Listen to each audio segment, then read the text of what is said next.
1-800-LAW-1010, 1-800-LAW-1010.com. Paul Harding from Martin Harding Mazzotti on the phone, Cantera. Morning, Paul. Good morning, guys. Good morning. It's a week after the news broke, but we hadn't talked to you since. So I want to know if I'm going to be afforded the same rights as Sheldon Silver when I embezzle $4 million. Yeah, well, let me get this right. Was it 14 million or 14 years and 10 million, or what was he supposed to get? Yeah, so it's about $4 million. They felt okay. that he had received, and also his sentence was 12 years, so we're kind of right in the middle there. Okay. And the whole thing has been overturned, and it appears there's going to be a new trial. So it was overturned on a precedent that what? Because when I read it last week, it sounded interesting. Yeah, so what happened is the Supreme Court of the United States took a look at this honest services law, and it overturned a conviction, Governor McConnell from Virginia, and it kind of said, hey, so it's changing these cases all over the country. So this is not sort of an isolated incident. That once Sheldon Silver was convicted, the McConnell case had already been, was in the works at the Supreme Court. People felt it was going to be overturned.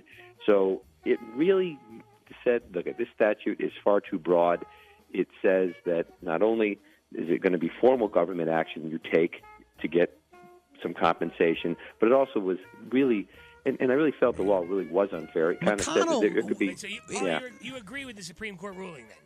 I really do, and I think people look at what Sheldon did, and it's hard to separate. But when you look at the technical aspect of what the prosecutors, how little they really had to prove. In this case, they may have proved a lot, right? But they really could have targeted people for a lot less, and so the Supreme Court overturned that statute, made it more strict. But McConnell in Virginia got his thing overturned. That's the guy who was taking money from the businessman, driving the Ferraris with his family and the Range Rovers and all that nonsense, and all the cash paying for schools, and so that got turned over, and that's why the Shelley Silver absolutely stuff. The Supreme Court came in and said, look, this honest services statute, which is what federal prosecutors use primarily when they're going after this type of thing. They said, no, this law is too narrow. Or, I'm sorry, it's too broad. We're going to make it a little more narrow.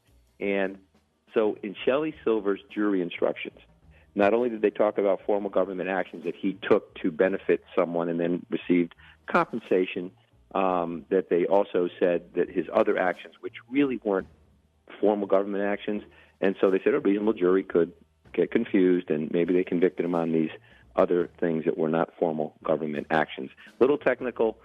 They made the right decision in overturning this, but I suspect they're going to retry this case. Right. So I was going to ask you, what's the time frame to get a retrial up and running, and then what are the odds that he actually sees any jail time, Paul? Right. So a couple of choices. One, they could offer him a plea, and he could take that plea, and they could avoid the trial altogether. That's what's going to happen. Could happen. What would the plea be? Would the plea be money?